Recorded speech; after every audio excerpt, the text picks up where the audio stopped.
Hello? I don't know why I'm waving like this, like I'm a TV presenter on a kids' TV show. Hello? Yeah, I'm back. Wasn't here end of last week. If you're wondering where I was, you should follow me on Twitter or join the Discord server link below.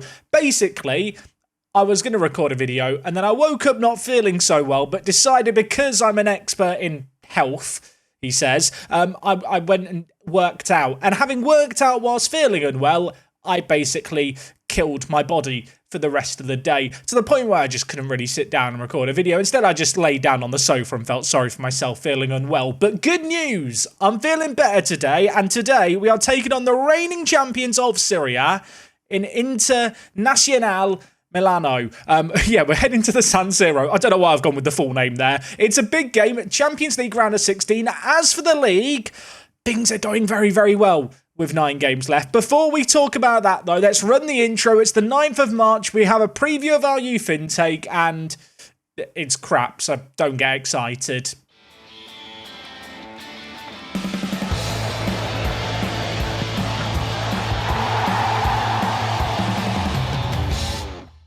Yes, of course, we are in that magical month of March where youth intakes happen. Unfortunately for us, this year's below average projected, although B's for centre-backs and strikers, maybe there'll be something good there. Johnny Pepper, you're meant to be cooking up good stuff for me, mate. I've let you cooked. You've given me absolutely nothing. I feel sad. Now, of course, last episode we took on Leipzig, a free draw there, and we did have 1 game left of the Champions League. I opted not to do it in an episode, somewhat relieved that I didn't because it was a bit emphatic, a bit one-way traffic. We won 4-0 against Lyon. We absolutely demolished them. Cadman putting in a man-of-the-match performance. And Cadman, I mean, look at him. He's improving. Acceleration and pace, both now yellow and all exciting. Resolute personality, 9.9 training rating, and in the league, 17 goals in 27 games, 7.48 rating. This really has been a breakout season for him. So with that final game of the group stage played against Lyon, we did end up finishing in 5th place, which is a really, really good finish in the end.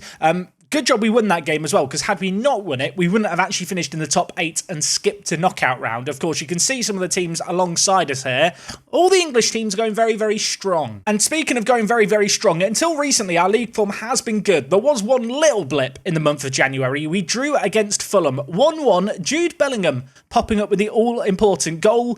Bad news, since we've signed him, he has started to decline a little bit. Although at 34 years old, I suppose that can kind of be expected, really. But still, 6 games played, he's doing well as a bit of a squad option for us. He got us a crucial point here against Fulham, and from there, of course, we beat Lyon, we beat West Ham in the FA Cup, and into the month of February, we've marched, where so far, so good. 3-1 win against Everton, 4-0 against Sheffield United, 4-0 against Southampton as well. You can see the goal scorers here. Few new names. We'll talk about those in a moment. But unfortunately, as of late, we took on Arsenal and Liverpool back-to-back, a bit like we did earlier on in the season. I did and ah about doing them in an episode, but we built up a bit of a cushion. We've played them both already this season, back-to-back in an episode. Didn't fancy doing it again. To be honest, you would have just seen me getting very upset at Football Manager. This game against Arsenal, 1-1 it finished. They equalised with a penalty in the 84th minute. Wasn't a good performance by our team. Silver lining, Cadman set up Lemos. I mean, Lemos scored and got a 6.9 rating, so clearly it was a bad day at the office. And the only game we've played in this run of fixtures where we've lost, away against Liverpool, we got pounded. I think we beat them 3-0 at home a couple of episodes ago, so they got some revenge here. It was a very even game, but they took their chances. In fact, their goal scorer, Kruger, I feel like we looked at once upon a time, maybe in a transfer special. I don't even remember if it made the final edit of the video. But Jens Kruger here, rather good at football. 23 years old, Austrian forward, elite striker, allegedly. I say allegedly, like he's not got 20 goals in 23 games with 6 player of the matches yet. Jens here, rather good at football, scored 2 against us. So yeah, the form's not been perfect, but we have rotated things a little bit. We have set ourselves up nicely for the end of the season, and given our consistency against a lot of the smaller teams this year, we are still in a great position. We are 8 points clear of Liverpool, and despite them beating us 3-0, we have got a 23 goal swing difference in goal difference. We have a plus 60 goal difference after 29 games played. That's rather bonkers. However, that said, just a little reminder, to end the season, we do still have to take on Chelsea, Man City in 3rd and 4th, Tottenham, who are in 11th, not having a good season, Manchester United in 6th, and Newcastle in 8th. We knew with the way the fixtures lined up, we had difficult games to end the season. Do not think the league is wrapped up just yet. But like I've already mentioned today, we are not going to get too bogged down in the league just yet, although I do really want to win the league. We are going to be doing the Champions League, where we are taking on Inter Milan. We've got Rochdale in the FA Cup in between. I feel a little bad for Rochdale. League 2 Rochdale have made the FA Cup 5th round, and for their pleasure, they get to be destroyed by us. I feel bad for them. I will be playing the B team in that game. But I hear you say, Jack, hold on. You mentioned transfers. Yeah, since we were last here, the transfer window slam shut, I did get a couple of bits of business done. Let's discuss them, and let's discuss this. Is this one of those signings I've made because I'm a footballing romantic? Potentially. I've bought Greg home, everyone. We sold Greg to Newcastle United for £22.5 million. He was on the bench for them this year, played one game, they didn't really give him a chance. I decided, Greg, do you want to come be our backup goalkeeper? And he's agreed. So I feel warm and fuzzy inside. There's not much more to be said. Of course, in the goalkeeping department, we do already have Rob Carlton. And Rob Carlton, great player, love him. He is still here. One player who's not here, though, is Francisco, who I've opted to loan to Stuttgart. I really just want to put him in the shop window and try and sell him. There is no denying Francisco is better than Greg. But, I say, look, Greg can jump higher in the air. So maybe Greg is better, and Greg's a better communicator. I think that's why me and him have such a great relationship. It's the communication. It's built upon that. But yeah, Francisco here, obviously he has the crazy contract where the amount of money we pay him will go up mentally if he plays too many games for us. With that in mind, shop window in Germany, hopefully sell him in the summer. So yeah, Greg's back. As for the other two signings here, one man who might be a somewhat familiar face, Jorge Simvalidis. Remember this guy last year? He was on loan from Liverpool at Tottenham. Tottenham won the league, as a reminder, over Liverpool. And, well, Liverpool gifted them the top goal scorer in the league. 23 goals in 25 for Tottenham. He had a crazy season. This year he's not been happy going back to Liverpool, and he was transfer listed. I didn't really want to buy him because his wage demands were unreasonable, but I've brought him in on loan, and I do feel a bit bad for Benjamin Sesko because the Sesko era lasted a week. But Jorge here, in terms of options on off the bench in the striking department, I mean, could you do any better? It's a 6-month loan. We're paying £74,000 a week for his services. So far, we've not called upon him too much, but I think he's a crazy good signing. Not only does it weaken Liverpool, obviously we get him, he could hopefully pop up with some important goals. Maybe for a second season in a row, he's going to deny Liverpool the title. I feel like we should acknowledge the fact that Tottenham won the league last year, by the way. Yeah, you know, they finished first. They did very well. I mean, Simvalidis was a key part of that. This year, they're down in 11th. I don't know what's gone wrong for them. I mean, they're not scoring, appears to be the issue. I say all of that. They are still in the Champions League. Have fun against Real Madrid, lads. I feel bad for Tottenham. They've had one good season. Now it's all gone to pot. The only other player we picked up in January was Joe Scally. Needed a backup right back. This guy as third choice right back, I think is fine. Can play right back, can play left back. 35 years old. Some American representation in the team. So if you're in America, you know, yeehaw and all that, you're not all from the South. Look, we've signed him for £1.2 million. You can see his career here. He's played a lot of first team football in and around Europe. Unfortunately, he has started to decline a little bit, but we've brought him in on a fairly short-term deal, just depth, experience, kind of useful. Model professional personality. Think of the tutoring, he says, realising he hasn't actually set up a mentoring group with him yet. I'm being very imaginative with the name of this mentoring group. There we go. USA. Scally, we'll add you in. Who are you going to stick in with Scally? Sulla. And there's not really anyone to stick in with him, to be honest. I've made this mentoring group. You know, can Sulla and Scally just hang out together? No, there has to be 3 of them. Can I just go and hang with them? You know what, Greg? You can go and third wheel this group. Oh, I've added Big Knot as Big Knot. You don't want to be here. Look, Greg, Scally, Sulla. That's a party, isn't it? Greg is the third wheel there. Now, on the outs, I already mentioned the fact that Francisco's left to go to Stuttgart. A couple of other transfers to be aware of. I did opt to sell Leon Pollard in the end. £28 million is just far too much for him. So far, he's played 4 games for Benfica and got a 6.68 rating. So they might be asking for a refund soon. And 2 other little departures of note. Both of the Uruguayan strikers we signed in the summer have actually decided to loan out to different clubs. So Augustin Trinidad here, on loan at Celtic. Hopefully he's going to get some regular first-team football playing with them. Hasn't had a great start to his time on loan with them. You might notice this sea of green ratings here. He was just destroying every under-21s team in England and Europe. So thought maybe we'll send him to Scotland. Small step up there. And as for Ignacio Perez, we've opted to loan him to Norwich. Yeah, Norwich in the Premier League wanted him on loan. So far, 5 cameos on off the bench. Hasn't played a great deal for them, but he's improving. It's regular first-team football at a very high level. I mean, the fact that he's getting Premier League football at the age of 18, I think only really bodes well for the future. A fair bit to catch you up on. Transfer window, good one, I think, on the whole. We added some veteran experience. We added a little bit of depth in a few areas. One little thing to note, and you will notice here, a couple of players not registered. I forgot that I could only make 3 registration changes for the Champions League. You can only add 3 players to the squad between the group stage and the knockouts. Because I signed so many players, minor issue there, I opted not to register Scally, Sesko and Flegard. It does leave us a little light at the back. I really have to stress that, particularly at centre-back, and particularly because Craig Sweeney at the moment is injured for 11 days to 3 weeks. What does that mean? It means that Teixeira is starting against Inter Milan. This could be a recipe for disaster. I hope it's going to be fine. Now, a viewer recently asked Jack, if you play AC Milan and Inter Milan, will you do 2 away days? And I answered that with, if the car park is good at the San Siro, I'll do 2. I have no idea if the car park's going to be good or not at the San Siro, but let's head to Milan. We've got an away day to do. I can't wait to see what we got in store. Some people accuse me of not taking the role play aspect of Football Manager seriously enough. Look, I've had my pre-match meal, I had pizza, so I'm now mentally prepared for this game. I do feel like pizza's a lazy stereotype. Comment question of the day, pasta or pizza? You can only have one for the rest of your life. Whichever you don't pick gets forgotten by the human race. We can no longer have it. Which you going for? You know my answer already. We're heading to Milan today. We're heading to the San Siro. Where is the San Siro? I do not know, no. I'll say that. It's labelled here. Wait, what's this other thing here? What is the San Siro named after? I've never thought about this. Oh, okay. It's a district in Milan, and there's also horse racing. We're learning. Educational content. I don't know if you can tell, but having not recorded a video on Thursday for Friday, I'm now sat here with loads of energy that's just coming through in today's episode. I don't know, what's this? Is this just castle walls built around the edge? I mean, obviously it's not, but it kind of looks like the corners of castles. You know, you could have people up there with bow and arrows and stuff. This is how the Romans kept the Gauls away.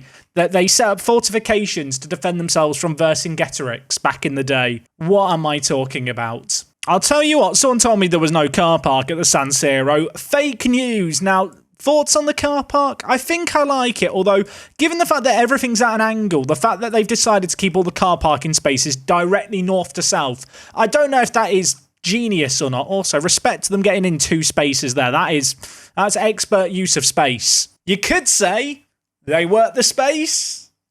No, okay, that's check Street View. Okay, Street View, there are dots here, there, and everywhere. The first thing I want to figure out... I wanted to figure out what the circles were. We've ended up in a tunnel. It's not gone to plan. Oh, it's just sheltering over the gates. Well, that's way less exciting. I have to say, the San Siro is one of those iconic stadiums that you just kind of know the look of. There is no other stadium, I feel like, in world football that looks like this with the roof. I mean, no one can convince me otherwise. Also, why is every Street View picture at the moment just rainy and sad?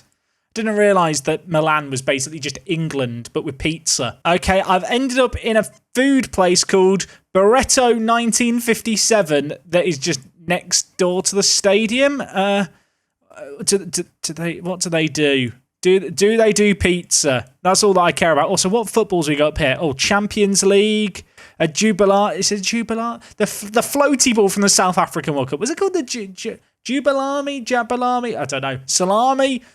Let's get to the stadium. Okay, in terms of scuffed photospheres, I mean, Ale, you have tried, and I'll give you some credit for that. I mean, it's a F-.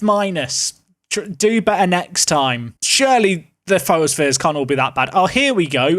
Okay, well, I want to complain about the seat colours, but as people are going to point out, the stadium is shared by multiple clubs. That doesn't mean I won't complain about it. Like, imagine if it was all blue like Milan. Which one? Inter, obviously. Why are there green seats on one side? Who's the green team that play here? It is just a very, very cool stadium, isn't it? Like, you've got the big bits in the corner. Like, can you watch the game through these windows? I assume it's probably staircases or toilets or something. There is a toilet sign there. That could be the fanciest toilet. You could be on the loo but looking out the window. That'd be convenient. They should do that if that's not already a thing. This stadium is just iconic, isn't it? The roof is just cool. I have no idea why the roof's the way that it is. It almost looks like at some point they were like, crap, we need to reinforce it. So they just attached all the red bits of steel beams. It's just a very cool stadium, the San Siro. What I will say is, besides the car park, there's not a load of stuff immediately outside. But, I mean, is that a bad thing? I mean, what is this? I noticed there was some building work going on the satellite view. What are they building here? While we're up here, we should probably just acknowledge Milan. Very, very pretty city. I didn't realise how green it was in this part of the city. Very nice. I've decided we're going on satellite view. We're going to 3D. I just want to enjoy it in 3D more because I like the stadium that much. I mean, just look at it. It's just cool, isn't it? It's a great looking stadium. There is nothing going on the outside which is going to affect the final score. But that said, it's just one of the most iconic stadiums in all of Europe. The San Siro, 7.5 out of 10. Maybe I'm just giving it bias because I like this stadium, but I just think it's a very, very cool, unique stadium. I'm a big fan. I mean, Roma fans hate me right now. I'm sorry. At least you know it's not a vendetta against all Italians. It's just the Romans I have issues with. I say Romans like people from Rome are called Romans. Do people from Rome call themselves? I've no idea. Let's get to the match. I will acknowledge I've talked way more nonsense than usual in that away day section, but no one could tell me it wasn't fun. Okay, it is match time. We're taking on Sergio Conceição's team. We are doing the first and second leg today. First leg away from home is not going to be easy. Worth noting, they've got Andreas Schelderer as their key player. In fact, not their key player, their captain. He's probably a bit beyond his best now, the 33-year-old. But if you've not encountered this guy in Football Manager, can only assume you've not played this year's edition. He's rather good. And a man who was a little bit of a hero in our Atalanta save last year on YouTube, Marco Carnesecchi is playing for them. Only 2 caps for Italy. That feels like an absolute crime.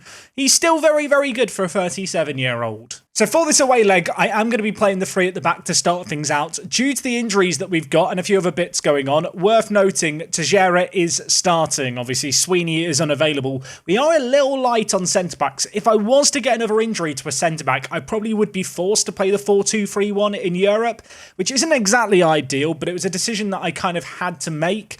Elsewhere in the team, though, we are just about at full strength. Cadman and Alanis are going to start up top alongside one another. Cadman's been in great form. Alanis, I feel like at this point we just expect him to play well. His development has been absolutely phenomenal. Still only 19 years old, just as a little reminder. He is one of the best players in world football. So far has 2 goals in the Champions League. Would like him to add a few more before we get... Well, I was going to say before we get knocked out. Before we win the whole thing. Let's think positive. And for the people who get upset when I don't have a goalkeeper on the bench, rejoice. Due to the fact I can't register all the players that we've got in the club currently and a couple of injuries, I've got 2 goalkeepers on the bench of 12 players today. So yeah, happy days. Celebrate that. Enjoy it. Carlton and Greg. Maybe I'll stick Greg up top if we get desperate. I feel like I have to say this every time I do a European away day knockout game. Reminder, away goals aren't a thing anymore. This is all about just turning up on the night. That said, away from home, if we could come away with anything from this game, it would be monumental. And we could... Well, I was about to say, get off to a dream start. Lemos has a shot. It's blocked. It goes just over the crossbar, but it's a very decent opening for us here. Now Monteiro with the corner, whipping it in. Is it just me or is the ball hard to see? Is that a me problem? Do I need to get my eyes tested? Okay, let's try and play it out for the back here. Wilford looking to go long. Ball coming down with snow on it. It's gone that high in the air. Can't be controlled by their defender. We do win the ball. Keep a close eye on Teixeira at the back. Not sure if I necessarily trust him. But alongside Rios and Coppo, I'm sure he'll be fine, right? The other 2 can compensate for any errors he makes. Gianfi down the line to Cadman. Can he pull the ball back? No, he goes back to Gianfi. Back to Cadman. Lovely build-up play here. Can he finish it?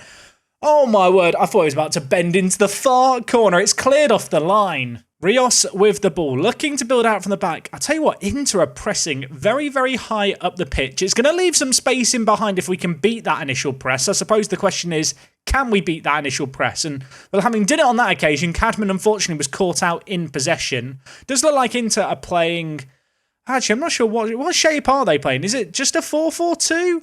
It's a weird shape that looks very ununiform and upsetting when they don't have the ball. We've got the ball here with Gianfi. I think it might be a 4-4-2 or a 2-3-1. We'll find out in a moment. Krul goes crunching in there, by the way. Rios, Grasser, played forward, Lemos, nice play, back to goal, Alanis, Cadman, Archer, the build-up play, sensational. Danny Archer, back from injury, back in on the action. Every time I turn on the camera, record an episode, and he's on the pitch, he just plays well, does the right back. Can we discuss the build-up play here?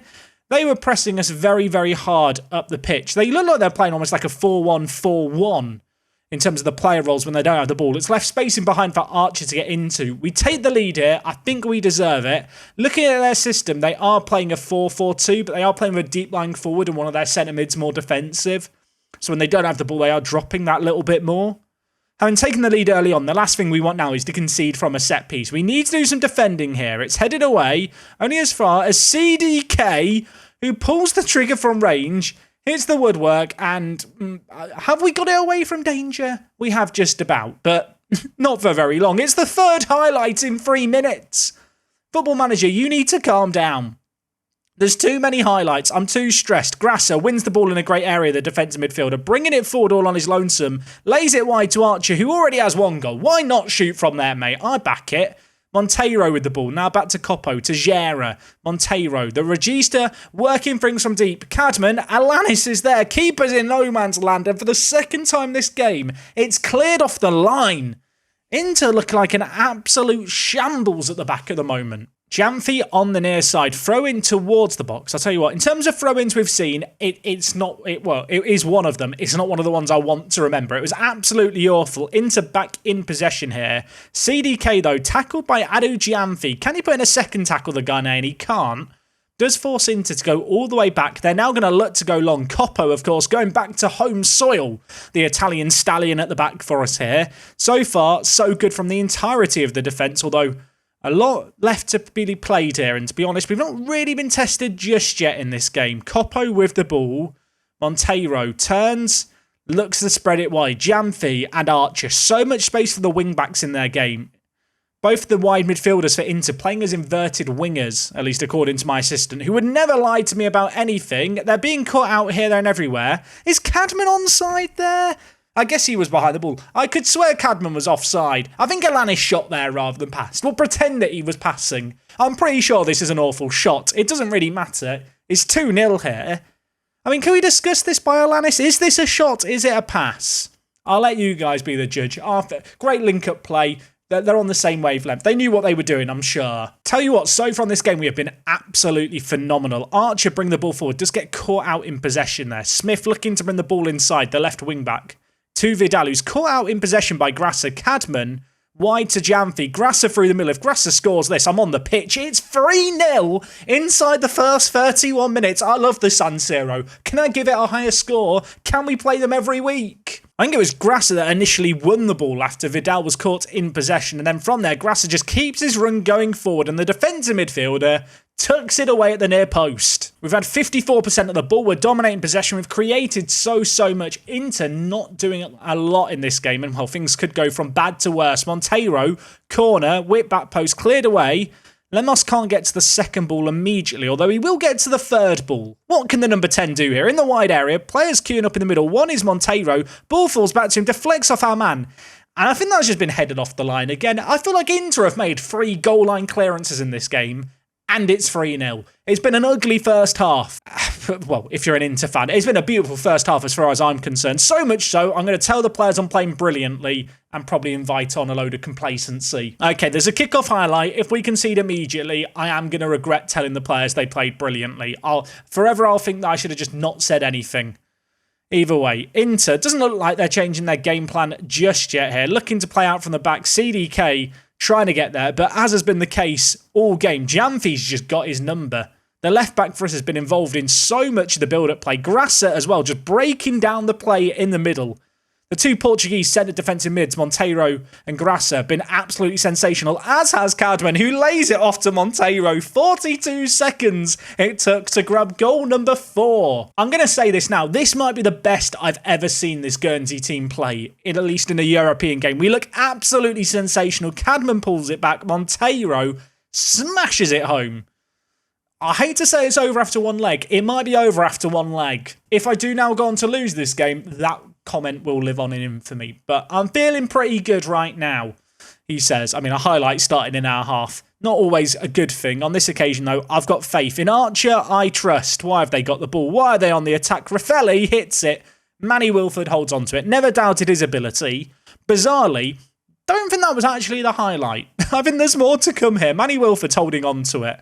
He's not in a rush to do anything, is our Manny. And then I do have him on the instruction to roll it out. He's forgotten his instruction. But you know what? I can't blame him. Alanis, Monteiro, wide to Archer. The right back has looked mad this game. He plays it into Cadman, who lays it off to Lemos. If this counts, if this is onside, I'm losing the plot. It's 5-0. VAR is going to check it. Is he onside? He's not onside. Never mind. Inter Milan aren't really doing anything. But this is also the kind of game where they could get 2 goals out of nowhere, make it 4-2, and suddenly doesn't all look kind of sunshine and rainbows going into the second leg. At 4-0, I am feeling rather good, to the point where we should probably make some changes. Teixeira, you know what, mate? You can have a rest. I'm going to bring in Buyak to play centre-back. Koppo's going to move into the middle. Lemos, I know he scored and it got disallowed, but besides that, he's not done enough in this game. I'm going to bring in Jude Bellingham. Go with a double change, get on a few fresh legs. This is the kind of game, though, where everyone's playing so well. I don't really want to change anything too much. It's 4-0. We want 5. If we get 5, I might be on the pitch. I say that. I feel like 5 is on the cards. I don't want to make a promise I can't keep. If we get to 10, I'll get on the pitch. That feels slightly less reasonable.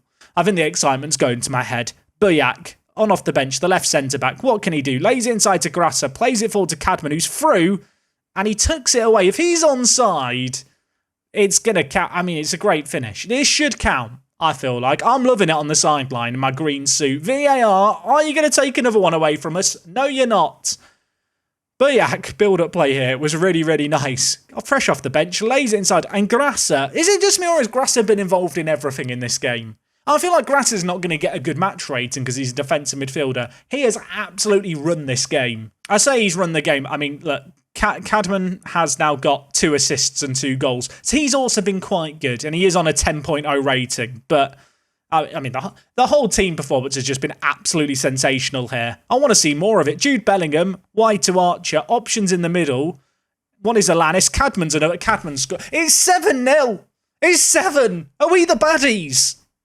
Wait, it's 6. I can't count. Have you ever scored so many goals in Football Manager that you lost count? That's where we're at right now. I think Alanis was fouled in the build-up there. Cadman's got his hat-trick. There's another highlight. There's still 17 minutes left. There's another highlight. Stop. They're already dead. Lads, this is needless. I want 7. You want 7. We all want 7. Can we get 7? Rios in possession. Back with Grassa. Rios now bringing it forward out of defence. Where is Rios going? You are the centre-back. Where are you going, Rios? I mean, if he scores it, it's the greatest goal you've ever seen. I mean, we're having fun. Guernsey 6, Inter 0. Now, yeah, Inter did create a little bit at the end of the game. Bit too little, too late, though. Cadman, absolutely sensational. 2 assists, 3 goals. Grassa played immensely as well. To be honest, it's just a great team performance. It has to be acknowledged. The step up that this man has made this year has been absolutely mad. Last 2 years combined, 9 goals in the Premier League. Of course, he is still only 20, so probably should give him a little bit of time to cook. We've given him that time. He's got 17 goals in the league. In the Champions League, 9 goals in 8 games now. Madness. And unsurprisingly, he did get man of the match. We'll give him some more praise. Now, originally, I thought we were going to come back for the second leg with it all to play. Naturally, that's not exactly how it's played out. We've got Rochdale midweek. We will still do the second leg against Inter. I'm going to do it in a more recappy manner. Unsurprisingly, it can't live up to what we've just experienced there. I'll see you in a week for the second leg, and I don't want to get too carried away, I think the job's done. 1 week later, have just about calmed down after that last result, although it was absolutely bonkers. We did take on Rochdale midweek, played the B team. We could only beat them 6-2, so I guess by magic, math and logic, Rochdale better than Inter Milan. It's official. But yes, heading into this game against Inter, I am tempted just to use it to rotate things, maybe a little bit. In terms of injury news, unfortunately for us, Janfi's picked up a minor injury, so we're just going to rest him there. In the defence, Teixeira isn't going to start this game. Buyak is instead going to start at left centre-back. Truth be told, we've been rotating the team pretty well, so we're in an okay spot here where I don't have to rotate things. There is still a temptation to do a little bit of it. I'm looking at Lemos thinking Lemos hasn't been playing that great recently. And as good as Cadman was as a striker, he is also pretty capable as a shadow striker in behind. So actually for this game here, I think we will give Chapman a start. I feel bad for Chapman. Obviously, he starts when we play the 4-2-3-1. When I go to the 3 at the back system, he is the one player who kind of moves out the team for a centre-back to come in. But in this kind of game here, I feel like he should play. I think expecting 6-0 might be a tad ambitious, though. Worth noting, I have also for this game just lowered the tempo slightly. Doesn't feel like the kind of game where we need to be playing at kind of 100%. I suppose this was always likely to happen. It's half-time, it's 0-0. We've actually created a load in this game, just not been as clinical as last time. Probably was a little unreasonable to expect more of the same. I mean, let's look at the possibilities. Back-to-back clean sheets would be nice. We are 9 goals away from tying a record for goals in a Champions League campaign. Man City are the current leaders. Obviously, wasn't expecting us to get all 9 goals in this game here, but if we do want to get that record, goals here would be quite nice. And while there could be a chance from kickoff, there is a chance from kickoff. It's 1-0. Who else was it going to be? It's Cadman again. Boyac with the ball, lays it short to Grassa. Monteiro forward towards Alanis. A collie on a booking. Needs to be very, very careful in this game here. Ball cleared away, but only as far as Rios, and we will come again on the attack. We have constantly been on the front foot in this game. Inter just penned back, it feels like, for the vast majority of it. With us playing with a slightly lower tempo, we are looking to probe a little bit more with possession rather than just looking for big balls through, although we can still do that, and we can still carve teams open. Alanis, goal number 24 for the season. Build-up play here was really, really nice. Grassa, Monteiro, ball dinked for Chapman, sees Alanis in the middle, squares it to him, he tucks it away, no nonsense. I feel good now. I think at 8-0 on aggregate, I am now just going to take some players off. 10 minutes left here, 2-0, job done, game's in the bag. Monteiro, you know what, you can have a rest, mate. Off you come, Alunga on you come, and Rojas on for Archer. Given all the injuries Archer's had this season, probably don't need to risk him for the last 5 minutes of this one here. And, well, with that chance there by Shelderupt, I imagine the game's going to end 2-0. And indeed, it is. That was a very simple game in the end. 2 goals in quick succession to start the second half was nice. Gave us a chance to rotate things around. Probably could have rotated things around going into the game, but nevertheless, it's another clean sheet. 2 more goals.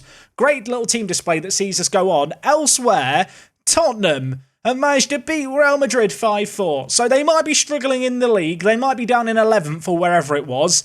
They are still in the Champions League. And speaking of teams still in the Champions League, you can see the remaining teams here. AC Milan are still in it. Wouldn't mind another game in Milan. Hertha Berlin, who we took on in the Conference League final previously, they're still in it. Lyon, who we've already played this year.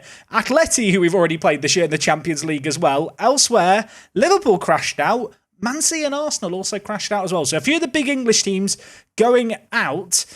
Bit annoyed that Liverpool have been knocked out because that means they're now going to be able to focus on the league. In terms of who we're going to be playing next time in the Champions League, we're going to leave it as a mystery to find out. This season at the moment is going really, really well. That said, we are still competing on multiple different fronts, one of which is the FA Cup, where unfortunately we've been drawn against Manchester United for the quarter-final. I don't think we're going to do that match in an episode. I think instead next time we are going to come back for the Champions League quarter-final.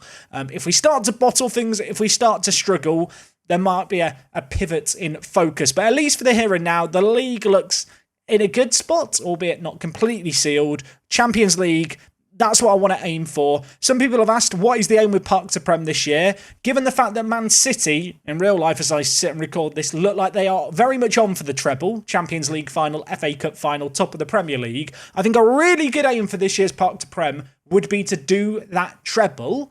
You got to be in it to win it. We are still in it at the moment. If you have enjoyed today's episode, please do drop a like on today's video. We will be back tomorrow with more Park to Prem action. I hope you're hyped for it. I will see you guys then. Until then, it's me, Jack, and I'll see you on the next one. I'm out.